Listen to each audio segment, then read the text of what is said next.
Tahun 1521, kita ucap terima kasih saudara-saudara kita dari utara Sumatera Utara, khususnya di Aceh, yang bertali arus membantu menyerang Portugis daripada Aceh.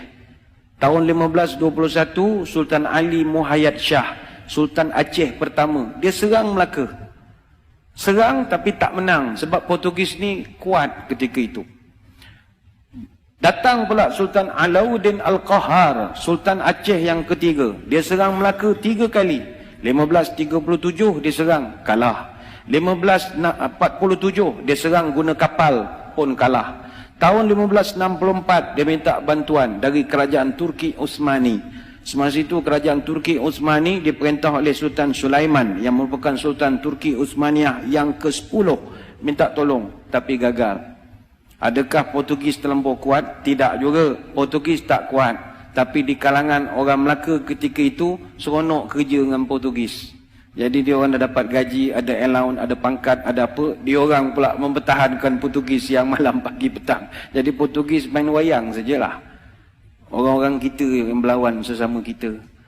Kemudian Sultan Ali Riayat Shah, Sultan Aceh yang ke-9, serang Melaka 3 tahun berturut-turut. 1573, 1575, 1577. Tapi tak menang, pembelot ramai. Sambung balik Dik Sultan Iskandar Muda, Sultan Aceh yang ke-12. Dia serang 2 tahun, 1615 dengan 1638. Hasil daripada serangan demi serangan bertali arus, akhirnya Portugis lemah. 1641, Belanda datang. Bila Belanda datang, orang Aceh dah penat dah menolong. Orang tempatan masih lagi seronok dengan baju uniform, dapat apa, komen seronok, dapat jadi pegawai kerajaan, jadi orang pencen. Tak ada dia berjuang melawan Belanda dah.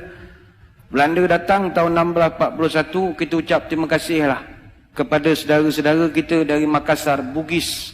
Orang Bugis yang banyak menolong kita.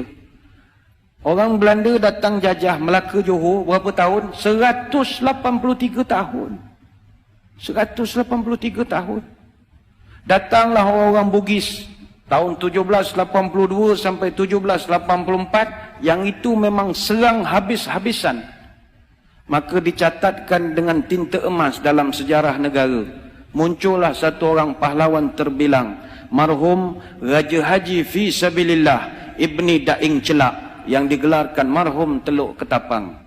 Bagi tuan-tuan di Selangor, kena kenangkan marhum Raja Haji Fisabilillah. Apa sebab? Dia ni yang di Pertuan Muda Kesultanan Johor Riau Lingga yang ke-4. Dia Tengku Mahkota Raja Muda. Dan dialah abang kepada Sultan Selangor yang pertama.